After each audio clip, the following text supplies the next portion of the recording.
Today is September 15th. Welcome to Big Book Daily. My name is Rob. I am an alcoholic. It is a thrill, honor, and joy to be here with you today as we journey through the Big Book of Alcoholics Anonymous and the 12 Steps and 12 Traditions.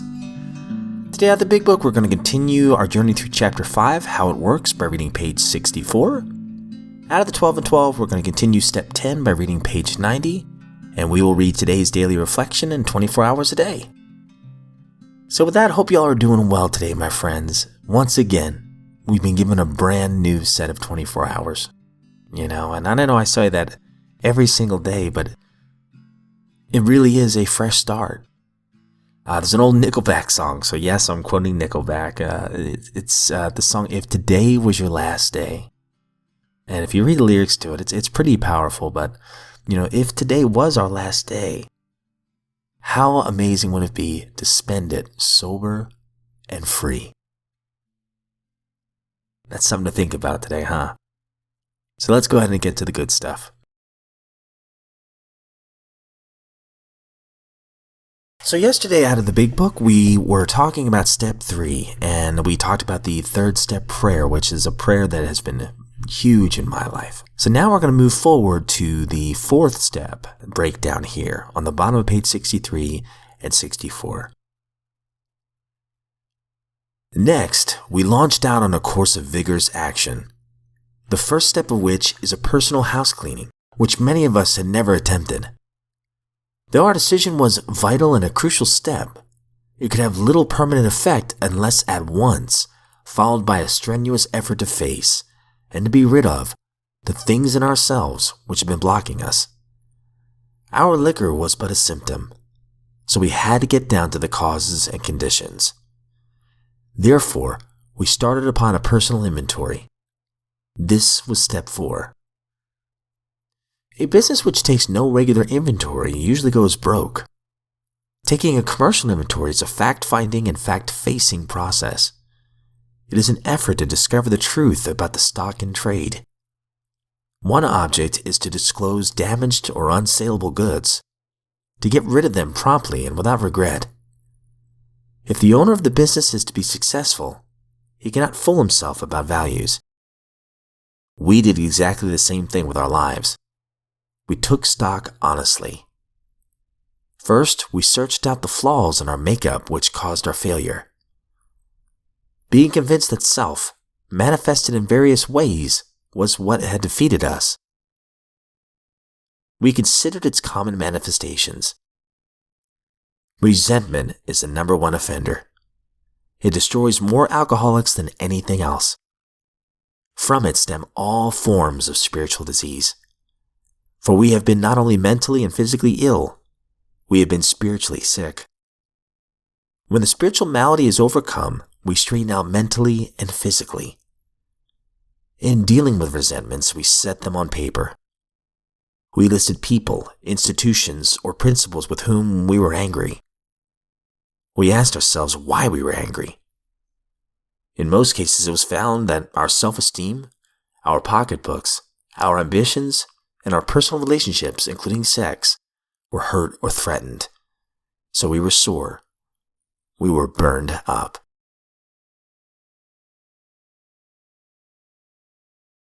Out of the 12 and 12, we're on Step 10. Continue to take personal inventory, and when we were wrong, promptly admitted it. Page 90.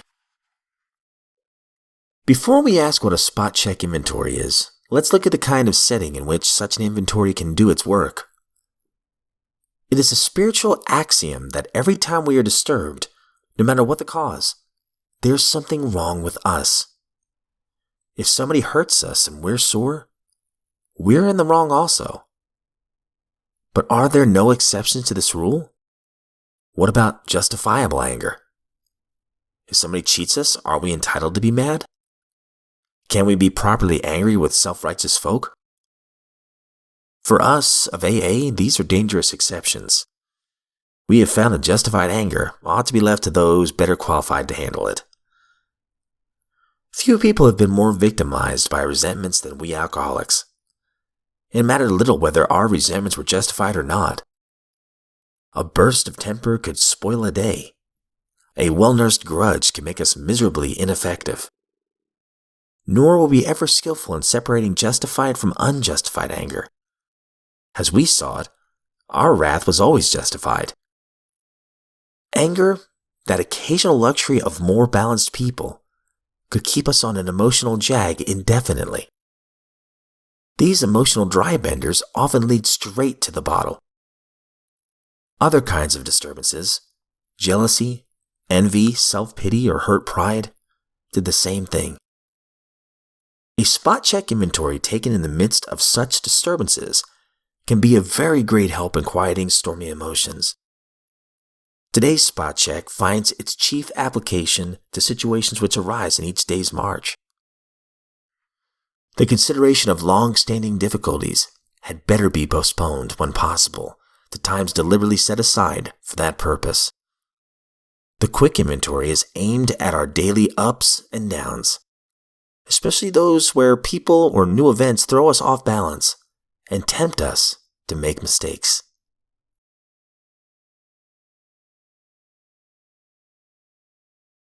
Daily Reflection, September 15th. A new life. Yes, there is a substitute, and it is vastly more than that. It is a fellowship in Alcoholics Anonymous.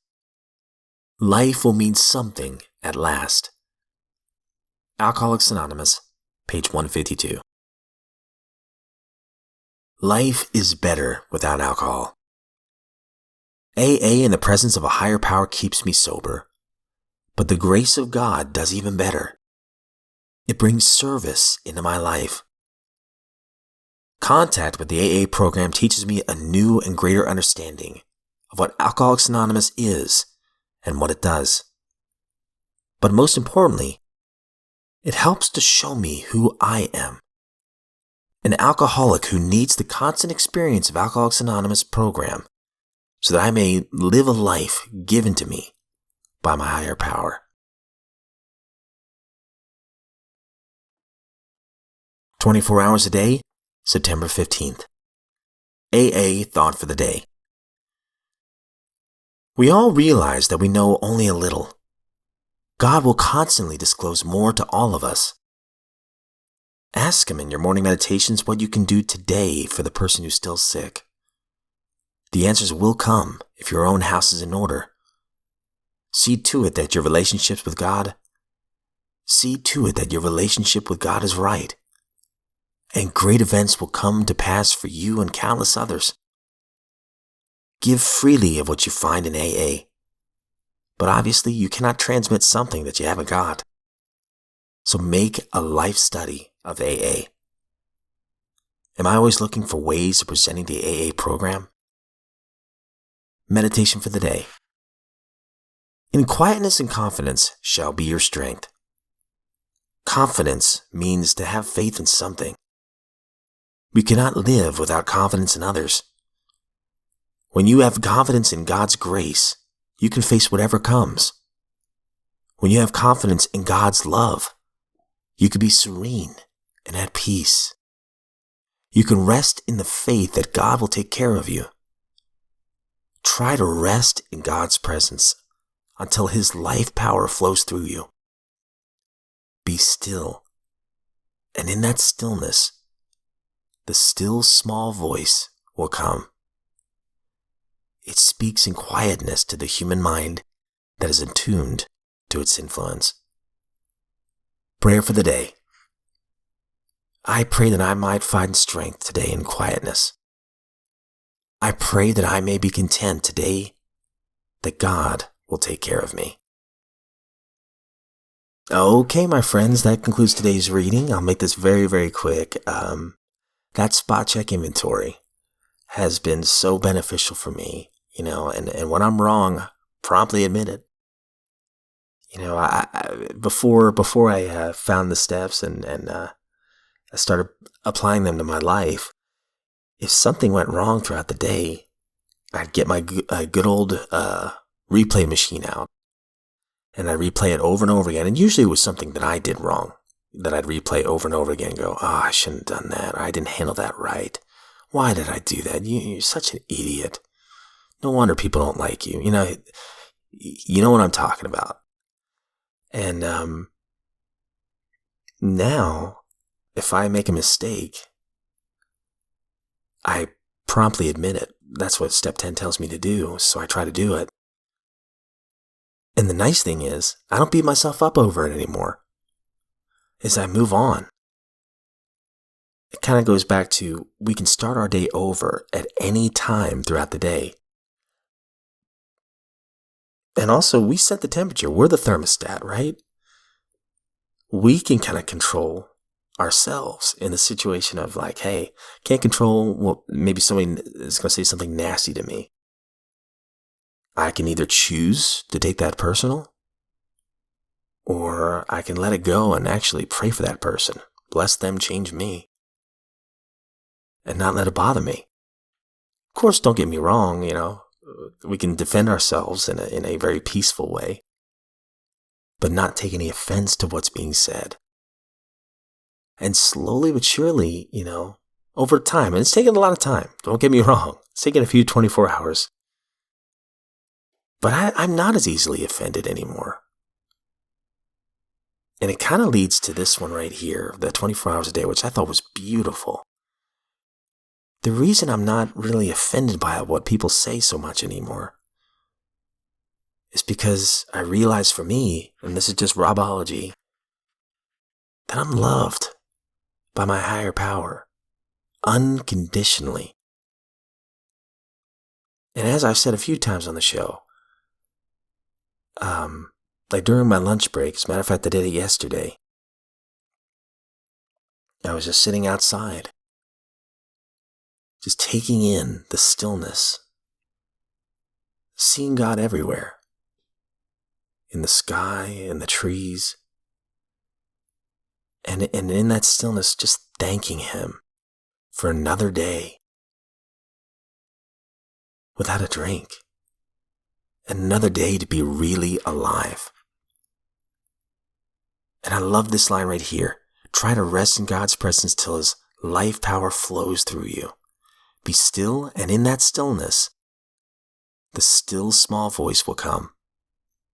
It speaks in quietness to the human mind that is attuned to its influence. I've had that gentle nudge before, that gentle voice to say, hey, why don't you help this one out? Or hey, don't hate yourself. Why don't you love yourself? After all, you're God's child. And again, these are just my thoughts and how this applies to me today.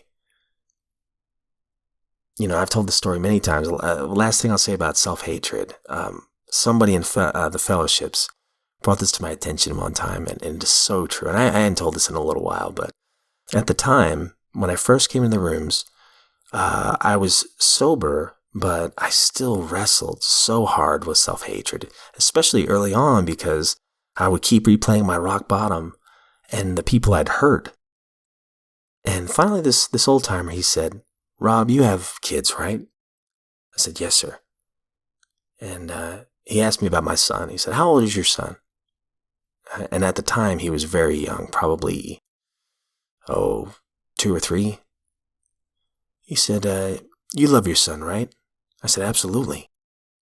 He said, picture this. You walk into your son's room. He's sitting on the edge of his bed, and he's crying. You as his father, you think he's hurt or whatever. You just sit beside him. You put your arm around him, and you go, what's wrong? He looks up at you with teary eyes, and he says, I hate who I am. I hate me. How would that make you feel as his father?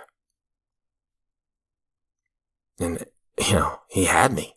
I just pictured my boy and him saying that. And I said, it'll make me feel terrible. And then he kind of grinned. And I knew in that conversation where it was going.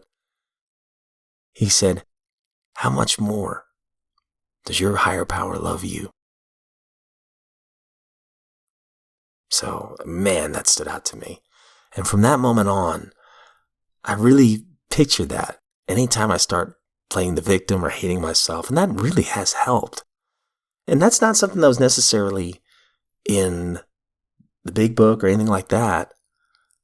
But hey, that's an advantage of going to these fellowships. You hear things sometimes in a different way that really means something to you personally. It's said in a way that needed to be said for you to finally hear it. So man, how blessed am I to have these beautiful books to help me to live a life of integrity and a life of freedom in sobriety, and also a family in the fellowships. And then I could take all that wisdom and carry it to somebody else. Man, life is good. Life is beautiful. But I have rambled on enough, guys. If you are sober today, you're a miracle. Please know that. And also please know that I am not, by any means, speaking on behalf of AA or NA or Al-Anon or any other sect or denomination. I'm just a guy, just in this lifeboat of recovery reading these books, sharing my own experience, strength, and hope. If we were given another set of 24 hours, my friends, I sincerely look forward to seeing you right back here tomorrow.